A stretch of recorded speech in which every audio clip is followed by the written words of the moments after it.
asking my question in English. My name is Perpetua Evans and I reside here in Canada, originally from Burundi. My question is not that much different from what others have been asking. It just means that the points has not been thoroughly answered, so I think it's just going to solicit more questions. And I asked the same question in 1999 when Mr. Nindolela came as a delegation from Burundi. He was still a minister at the time, and I haven't been answered that question, and I'm going to ask it again. When someone runs for presidency or any higher position like that, I believe that they have to have people in mind. What are they going to do for the people? Because it's not a matter really of looking for a job and applying for a valuable position.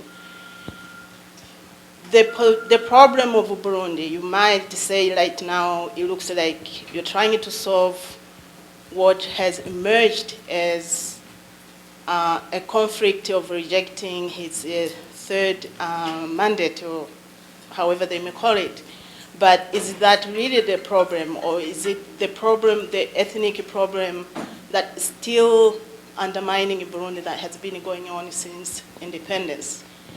My question is, in the last 2 mandates, Honorable Nkurunziza has been on power, what did he do to resolve the problem of ethnic in Burundi? What did he do? I understand the Arusha agreement is part of resolving it, but him as a president, what did he do or try to do? What kind of a plan did he have? And if he didn't have any, what kind of a plan does he have now to resolve that particular issue? Because I think the whole problems, they're going to have roots from that. And that's going to answer whether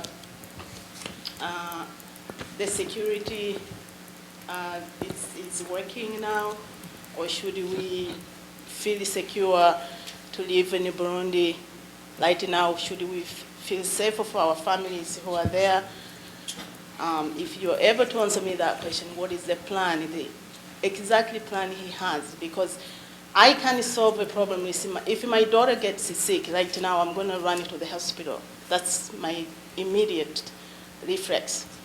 But I also have other needs that I know way before, maybe before I even conceived her, was she's going to need the education. And that's the problem of Burundi. We know the ethnic problem is there before he even think of becoming a president.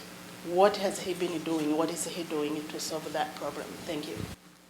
Quand vous dites, depuis que le président est élu, quel est le problème, qu'est-ce qu'il fait pour résoudre le problème ethnique? Quel est le plan qu'il a pour résoudre le problème? Le problème est résolu à partir des accords d'Arusha. C'est question maintenant d'application.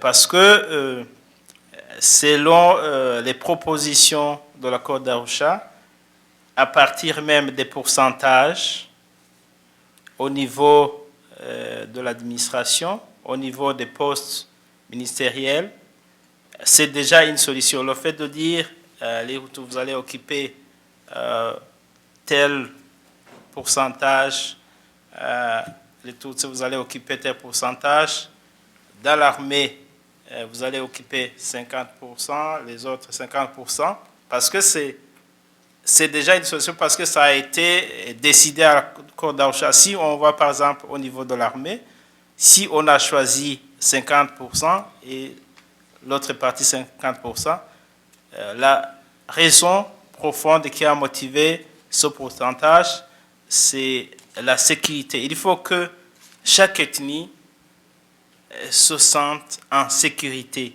Donc, si vous êtes représenté au niveau des corps de défense, donc, pour le président de la République, c'est déjà un pas.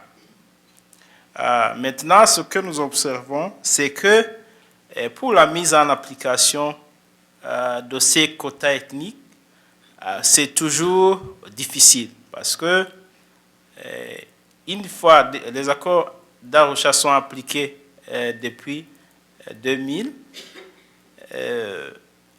tu ne peux pas arriver d'un coup au niveau de l'administration, dire « Ah, je vais faire 60-50%. » Parce que le Burundi a des lois au niveau, par exemple, des fonctionnaires de l'État. Il y a un statut général des fonctionnaires.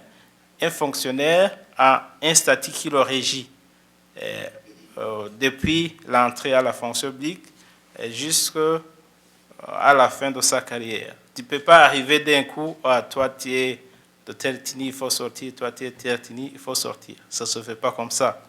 Bon, c'est un problème qui se résout au fil des années. Donc, ce plan est là. Maintenant, il faut accepter ce principe, les textes qui existent pour appliquer. C'est déjà une solution d'accepter le principe des textes qui sont en place pour résoudre ce problème ethnique. Donc, au Burundi, ça avait commencé à faire un pas parce que même si vous êtes au bureau ensemble, donc on n'hésite pas de dire toi tu es de telle ethnie, toi tu es de telle ethnie, ta famille est comme ça. Donc on se lance des blagues et on partage. C'est déjà un pas le fait de s'accepter mutuellement, ce qui est différent dans d'autres sociétés comme l'Afrique du Sud et ailleurs. C'est ça la réponse que je peux donner pour être bref.